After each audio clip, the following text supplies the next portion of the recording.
What's good, ladies and gentlemen? Welcome to another SK Wealth Academy podcast number 111. So before I get started, note that you can find a high quality audio file of these podcasts now on Spotify, Podbean, and Apple iTunes. So make sure you subscribe to the feeds no matter which platform you use, and you'll be notified anytime I upload a new podcast. Just go online, search the internet for the SK Wealth Academy 3 C's podcast. 3 C's meaning consistency, curiosity, and creativity. So also know you can receive bonus investment tips every single week and bonus extra podcasts every single month if you become an SK Wealth Academy patron at Patreon, patreon.com/SK Wealth Academy. So just go check out that link to see what benefits you can receive. And of course, much thanks and many blessings to my growing community of current patrons. Okay, let's get started. Now, wisdom is not the same as information and knowledge. This is an exceptionally hard concept for a lot of millennials. Actually, I shouldn't even bracket that and relegate that statement to millennials. I was going to say it's an exceptionally hard concept for most millennials to grasp, because I was thinking of just like recent college graduates, but I actually see this type of behavior in a lot of older people as well. But thinking of myself when I was in my mid-20s, I failed to grasp this concept completely, primarily because I had supposedly attended some of the most elite schools in America, though I had received little to no training in critical thinking skills at these quote unquote, air quotes, elite school. So therefore, being an ignorant young adult, I thought that my academic pedigree meant I was super smart. This, despite the fact that while attending the University of Pennsylvania, I met a lot of really clueless young adults that displayed almost zero critical thinking skills. Now, young adults without the benefit of critical thinking skills simply believe, or most of them tend to believe, that attending a top school means they're super smart, especially since that narrative is reinforced at every level of society. In every job interview they attend afterwards, where recruiters glance at their CVs and look at their academic pedigree and say, oh, you must be really smart if you attended Yale, Penn, Dartmouth, Brown, Princeton, Harvard, Cornell, and so on. So their delusions are reinforced by every person they meet in society as well, because this happens in the natural course of conversation too. People ask you where you attended school, and you relay a top school. It doesn't just have to be Ivy League school, but it could be MIT, Stanford, Oxford, Cambridge, the top schools, University of Tokyo in Japan, and people have the same reactions. Now, one of the most widespread sayings by the parasitic class that is responsible for people believing all kinds of phony stories about the viral pandemics and shaming people into wearing masks is, that saying is, knowledge is power. It's much like curiosity killed the cat, because the parasitic class do not want people to be curious. Remember, it's one of the 3 C's of my podcast, curiosity, because if you're not curious, you can never achieve anything great. And also, what is the other one? Oh, ignorance is bliss. They love that one too. Yeah, the more ignorant you are, the more happy the happier you're going to be, which is just a bunch of garbage. So they believe, a lot of people out there believe they understand the real dangers when the mass media and Fauci constantly lie about the virus, constantly change. You can even show them when they constantly change their stories, and they're adamant about their stories. Like Fauci was very adamant at first about not wearing a mask, and then he was very adamant about wearing a mask, and they constantly shift their stories. And really, people that just accept this because they believe they're consuming information, lots of knowledge, and therefore are smart, are really people of extremely low intellect. Not even average intellect, but very low intellect. So why would I say that? Well, people of very low intellect blindly believe everything they are told to believe with no critical analysis of the information they are consuming. So even though the so-called second wave reported in Florida, Texas, and Arizona after lockdowns ended, that second wave that people started stating was happening in June is very likely fraudulent, because the mass media reports all these as new infections, but they give no definition to the word new. So we have no idea what that were. Actually, we do have an idea because from some states like Florida where they say, oh, there's a second wave because Florida lifted the lockdowns too early. You know what? Testing rates have increased 3 times in Florida. So of course, the more people you test, the only person that seems to have any voice of reason is the governor of Florida, Ron DeSantis, because he said in June when all of a sudden the mass media started saying, oh, look at Florida, they opened up. And now all these people, there's a second wave of infections. He said, no, you dopes. At the beginning of April, we weren't even doing 10,000 tests a day. Now we're doing 30,000 tests. So of course, more people are going to test positive. So you don't even know. You call them new infections. They could have been infected back in April and just are carrying the antibodies. So again, this is not because of the lockdowns. Most likely that it's just because when you test 3 times as much, you're going to have more people testing positive. All these asymptomatic, healthy young people that, does not necessitate being put in quarantine, and now they're trying to use this as an excuse to economically ruin everyone again and to lock down these states.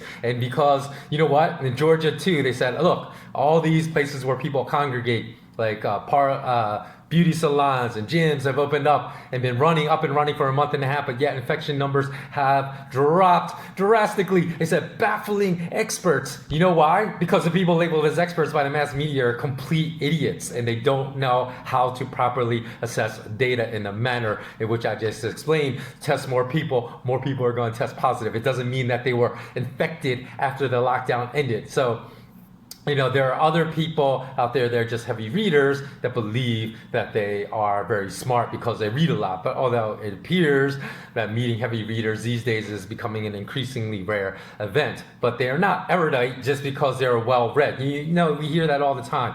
We hear people say, oh, this person's so well-read, so you should respect and listen to what this person says. That doesn't mean anything, and I'm going to explain why in a second. It could mean that they're very educated, but it doesn't necessarily mean that, because you can know a million things about 100 topics, but that does not mean even that person is wise, because anyone can actually read a lot of books about a lot of subjects, right? That person could know a lot more about the universe, the solar system, planets, geography, cultures, religion, mathematics, virology, anatomy, zoology, molten salt, liquid thorium reactors, nuclear fission, and so on. Just because they read a lot does not mean this person is intelligent or wise. We hear this non-truth being forwarded as truth all the time, either from people that read a lot, making a comment like, I read a lot, and that's their argument as to why their opinion is better than ours or better than yours, or a comment like, oh, that person reads a ton, as a defense of that person's argument, again, being better than the arguments of other people. However, none of these are robust arguments of any logic or critical thinking skills, because knowledge does not equate to wisdom, because what people often mean by well-read is that a person can vomit a ton of information. They diarrhea of the mouth, and that's due to a consistent reading habit. However, if that person offers zero fresh perspective about the information they have consumed, or is unable, because a lot of people read a lot but are unable to apply the knowledge in the real world in a tangible, meaningful manner that improves their lives, that person's no better off than someone that's 50 years old and has not read a book since he or she was 12 years old. And I recall when speaking to a colleague of mine while still in the banking industry many moons ago, as she relayed a story of like our friendship over time to me, and her when she was relaying this story, she said, oh, you know what, I knew you were really smart. And she was saying this to me, and she said, oh, it was during a discussion we had in which I described the anatomical differences in the brain between men and women, and how the anatomical differences actually provided a scientific basis in the differences between how men and women think. So she recalled this story and said, oh, when you said that, I was like, whoa, this guy's really smart. However, the story reflects exactly what is wrong with society's judgment of intellectual wisdom. All that discussion relayed is that I had the ability to read. And I read a book, and I discovered these anatomical differences, and I was able to regurgitate it. That's nothing more. It meant nothing more than that. It has nothing to do with intellect. If I had discovered these anatomical differences, and I had postulated and created the theory that these anatomical differences in brains between men and women led to the different frameworks between how men and women think, then okay, her conclusion about me being smart would have had some validity. But based upon that, her conclusion has zero validity. My knowledge in this matter provided zero about my level of intellect or wisdom. So only strong critical thinking skills allows any of us to take the information we consume, be able to separate the nonsense being promoted as facts, and trust me, the facts being promoted about the virus around the world today, 90% of it is pure garbage. This is not my opinion, but based upon science. For example, take social distancing, right? Social distancing, Fauci has set it at 6 feet. Well, guess what? Microscopic droplets that carry the virus can easily be carried to distances of 24 feet, 4 times that amount by, heavy coughing or a vigorous sneeze. And the reason this was discovered by scientists at MIT. Now, I'm not saying the academic background of this scientist working at MIT makes her conclusions that the virus can be spread 4 times at the distance of social distancing means that her story is true and Fauci's is false. That's not what I'm saying. But I'm saying okay, so where did that 6 feet come from, or the 2 meters? It came from the conclusion that the virus can only be transmitted through large aerosolized droplets emitted by someone. But the science behind this is still inconclusive because the MIT researcher said, no, I don't think we need large droplets to transmit the virus. I believe they can be transmitted through smaller aerosolized droplets that can travel 24 feet. So the truth of the matter is there is no conclusive evidence one way or another about these two conflicting opinions. So what do we have here? We have unknowns, right? But in the media, they're always passing off knowns to maximize fear in the public, to enforce maximum subservience and obedience and blind obedience by the public to authoritative draconian measures implemented by the politicians around the world. So again, everything's inconclusive, meaning that you cannot come out as a fact and say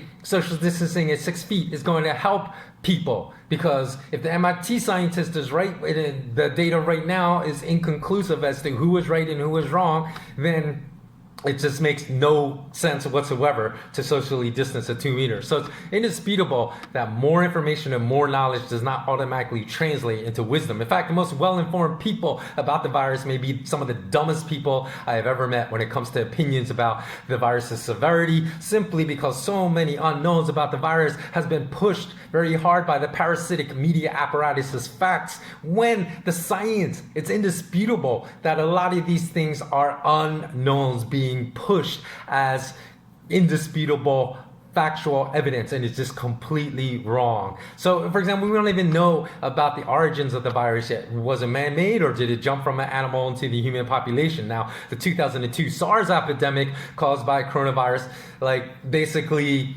had some of the same, we've all seen the picture, right, with the spikes on the virus, and the spikes makes it easy it's almost like a locking key, they fit together for the virus to penetrate a cellular membrane and to affect that particular cell and then spread throughout the body. So those pointy spikes bind to a chemical, and this dates back to 2002, because that coronavirus had the same types of spikes that this novel version has, and it binds to a chemical in the human blood called ACE2. It's angiotensin converting enzyme 2.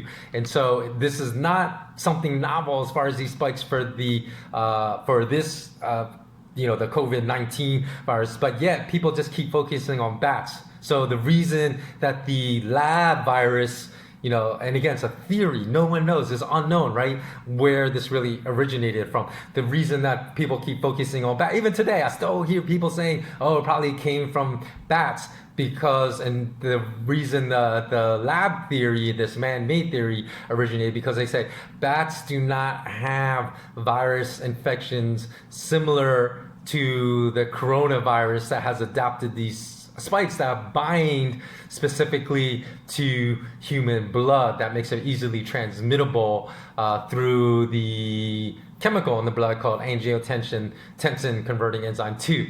So that's why they're saying, oh, it can't just go in one, it just can't leap directly from a bat to human. So it was probably altered in the lab. Well, guess what? That's why I'm sure some of you have heard the theory that it actually was transmitted not from a bat but from a pangolin, which is like a animal that exists in Southeast Asia. And in the pangolin, guess what? They do have coronaviruses with these certain spikes. So could have left, possibly the science seems to be robust enough where the leap from a pangolin directly to a human could have happened. But again, the science is inconclusive. So we just have too many people believing stuff on basically inconclusive sciences. And so I think if a major TV station in America played a fake news story, this is how blindly compliant people are to believing whatever they are ordered to believe. If they produced a fake story, like a major TV news stations like CBS or CNN, about aliens landing in a UFO in Central Park, and they then manufactured a very impressive, realistic looking CGI clip of aliens vaporizing humans into dust with some advanced weapon, I guarantee you there would be hundreds, if not thousands of Americans that would panic based upon that and believe it were true without even 1 second of questioning it, because something like that happened back in 1938. Now, it might not have been like thousands of people like it was reported by the media back then, but certainly there's enough evidence that there were many New Yorkers that flooded police stations with calls, that ran into the streets in a state of panic when H.G. Wells' War of the Worlds was transmitted through a radio broadcast in 1938, and people tuned in after the disclaimers that this was a fictional story. So people believed it was real, and then panicked because they thought that New York City was under attack by aliens. So we all have to stop being married to ideas if we want to arrive at truth. A lot of us are just married to certain ideas. We see the same nonsense in politics. There are tons of Americans today that still think, and most are people of color that think Barack Obama was a great president, despite abundant evidence that exposed him of a person of very weak moral character. Barack was no Patrice Lumumba. He was no Muhammad Ali. Think of the Fast and Furious scandal, right? That happened under his administration, whereby they deliberately allowed thousands of guns to flood Mexico that were used to likely murder thousands of people in Mexico.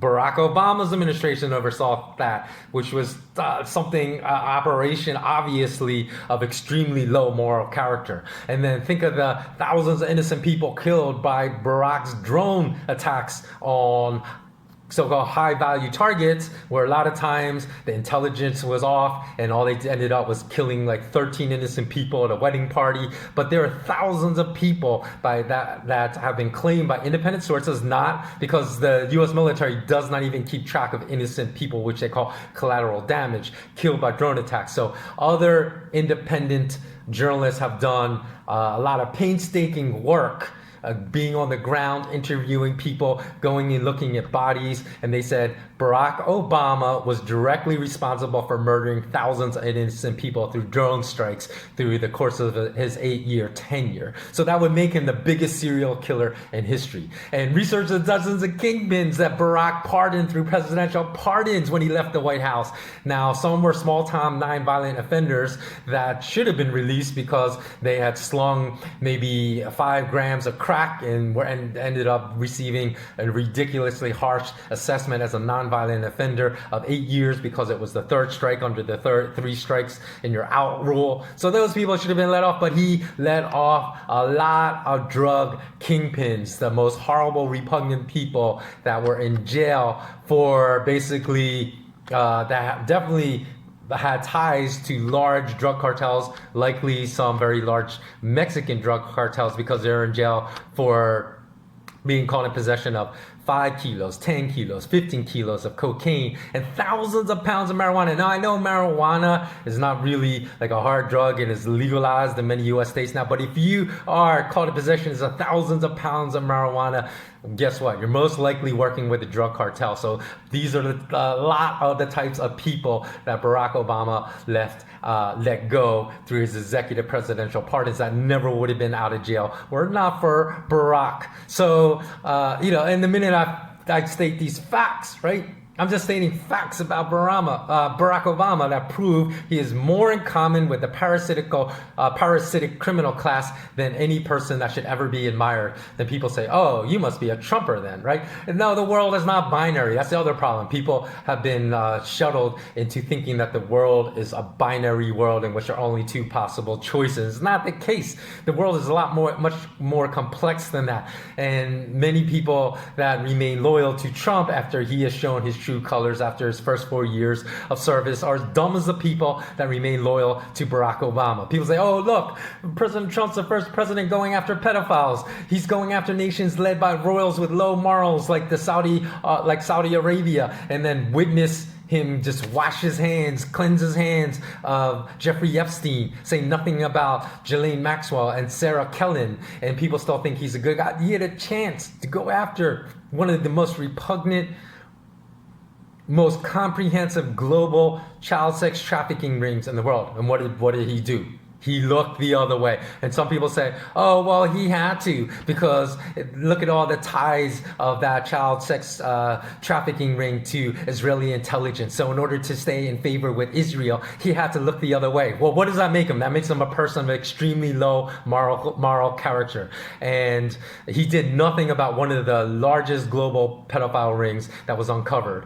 And again, he defended MBS, Mohammed bin Salman, because Mohammed bin Salman, even though when he was tightly linked to murdering the Washington Post journalist Khashoggi in the Saudi embassy in Turkey, he said, I stand by the royal family of Saudi Arabia. Again, showing very extreme cowardice, extreme low moral character. He's done nothing to improve race relations, made no speech comparable, even that would pale in comparison to the speech given by Bobby Kennedy after the murder of Martin Luther King Jr. to heal the nation. People say, well, what can he do? He's only the president, right? No, I'll tell you one thing he could do right off the bat. He could subpoena Facebook's Mark Zuckerberg, get all the photos posted of police officers and police chiefs posting and smiling in front of Nazi memorabilia in their homes, giving the Heil Hitler salute, in which there are apparently hundreds of these photos that existed on Facebook at one point that were probably all deleted after the murder of George Floyd. But you can go back and then just, if you're the president and you had high moral character, you would say every one of these police officers is not fit to be a police officer, immediately fire them. You don't even need a hearing. If they're white supremacists, fire these hundreds of police officers that had that. So that's something that is tangible, concrete, could be done right away. What has he done? Not all he's done is divide the nation more. So we know that Trump is bought off and paid off, just like all the other U.S. presidents in our lifetime. Because if you look at the consistency in fiscal policy from Bush to Clinton to Obama to Trump, there's not a hiccup in the past 100 years in fiscal policy, including all the tenures of the presidents I just named. So look at the U.S. Federal Reserve balance sheet. Talk about looting, right? Talk about all these people all these women that they call Karens. I don't know what they call the male snowflakes, but they are so mad about all these people looting, like say stealing Rolexes from the Rolex store in Beverly Hills. Well, that pales in comparison literally by factors of millions compared to the looting of bankers. And talk about how all small businesses are not essential, so you must close them down due to this fake fraudulent news that's being spread about the viral pandemic. But yet you would label the giant monopolistic corporations like Walmart, Amazon as essential. They stay open. So guess what? From March 18th to June 20th, these billionaires, not just Jeff Bezos and not just who's the guy that owns Walmart, Sam Walton, but I believe actually he passed away, so it's just his family. But anyways, these billionaires, right, that own these big monopolistic companies, their wealth increased by more than $500 billion. That is correct, by almost $600 billion just from March 18th to June 20, just in 3 months, while everyone else in the nation was struggling to keep their heads above water. That's the real looting that's going on. And then when you look at the Federal Reserve balance sheet, the U.S. Central Bank balance sheet, well, yeah, it grew quite a bit under Barack Obama. It soared from $2 to $4.5 trillion under Barack Obama. But under Trump's accomplished what Barack accomplished in 8 years in just 4, because Barack added $2.5 trillion, or allowed the central bankers to add $2.5 trillion to their balance sheet in 8 years. But Trump is taking the $2.5 trillion higher in just 4 years, because the Federal Reserve's balance sheet has expanded from absurdity to insanity, from $4.5 trillion to now over $7 trillion in just 4 years. Why is this so important? Because everything added to that balance sheet is garbage. It's central bankers that are buying up garbage from commercial banks to prevent them from going bankrupt. So in other words, they're giving them $1 on assets that are maybe worth a half that, or even less than 50 cents. And so they're allowing themselves to project to the public financial robustness when there is none. So again, looting the public, giving trillions of dollars to the parasitic banking class is fine. The American public is fine with that. The people around the world are fine with that. And these Karens and these other snowflakes are just going off on the looting that is 1/1,000,000th of the factor of the looting of the parasitic class that the parasitic class has done during the pandemic. So we must understand, consuming a great deal of information, whether through schooling, reading books, engaging social media, or mass media, does not magically bestow upon someone a great deal of wisdom, especially when information consumption is as treacherous, and the balance of scales and fair and accuracy accuracy in reporting has been heavily tipped to the unfair and inaccurate side today. So we must stop promoting the false meme that knowledge is power. I'm so sick of hearing that. Knowledge is power. Knowledge is power. Knowledge has never been power. This is, like I said, a meme like curiosity killed the cat and ignorance is bliss that the parasitic class has infused into society so they can dupe us. If knowledge was power, every PhD in the sciences should be billionaires today. Knowledge is only a tool. It's a tool that can be used by the parasitic class to deceive just as much as it's a tool that can be used to inform. So just as I engaged in a lot of weapons training in martial arts with the short knife, because a tanto was my favorite weapon, which is the word for the short knife. A knife is a tool just in the same manner that knowledge is a tool. It can be used to take a life, or if you got lost in the jungle, having a larger knife like a machete can be a lifesaver, because you can use it to create a spark, to create fire. You can use it to kill animals, to feed yourself so you don't starve to death. You can use it to slash your way through the jungle. So a knife can be a life-saving tool, or it can take a life. Knowledge is the same. I witness people all the time embrace false knowledge and reject true knowledge. So they can be walking depositories of knowledge about many different topics. But if they embrace false knowledge and reject true knowledge, guess what? Knowledge is never power for them. In fact, knowledge makes their lives worse, because they lack the ability to discern between what is false and what is true, and therefore they embrace the false knowledge that harms their lives, and they never take the step to apply the true knowledge that is presented to them to improve their lives. And for this reason, I will forever dismiss that saying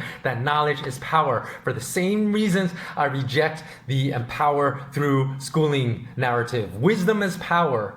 And we empower ourselves not through schooling, but through education. And to receive true education these days, you have to embrace a personal journey of self-education. So that wraps up today's podcast number 111. Please pass this on. If you're listening to this on Spotify, iTunes, on Podbean, if you think this will help anyone else, because I've talked to a lot of friends that said they've had really frustrating conversations with their other friends, whether it's about politics, the disingenuousness about a lot of politicians that they see that other people cannot see, because we tend to stay tribal in our loyalties with disregard for any type of intellectual analysis. So, I don't care if there's a Korean American that became president. If that Korean American, even though I'm Korean American, if that Korean American person did not improve, this is how I judge politicians. Are they improving the lives of not the 0.1 top percent of the people, which all US presidents have done in my lifetime, but are they improving the lives of the 99.9%? If they're not, then they're a horrible president, because they're not serving us.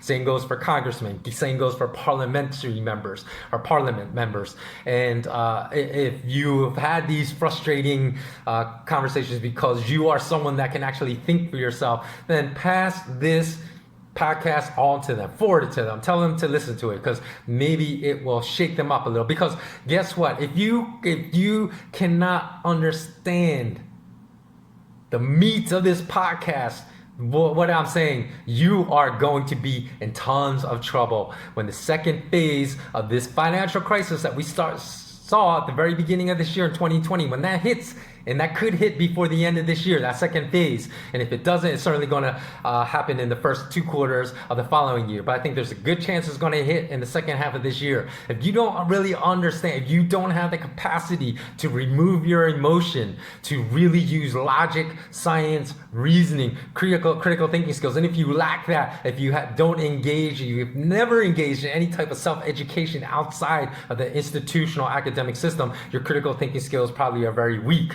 Because my critical thinking skills were almost non-existent till I started engaging in self-educational pursuits. So if you do not have a very highly cultivated level of critical thinking skills that have been attained through self-educational pursuits, I'm telling you right now, you're not going to survive the second phase of this global financial crisis when it happens. So that's why this podcast is paramount to you surviving the second phase. And that's one of the biggest lies the parasitic class have enforced upon us, that knowledge is power. Wisdom is power.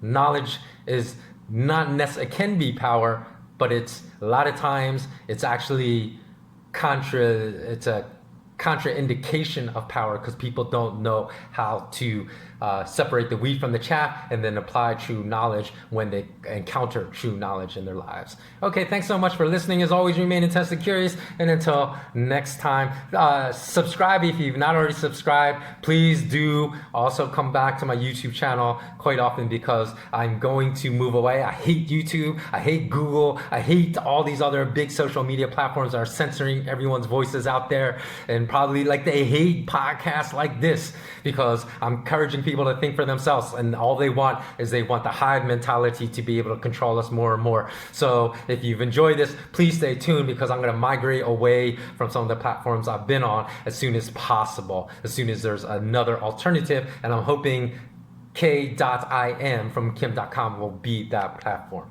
Okay, bless up everyone, take care.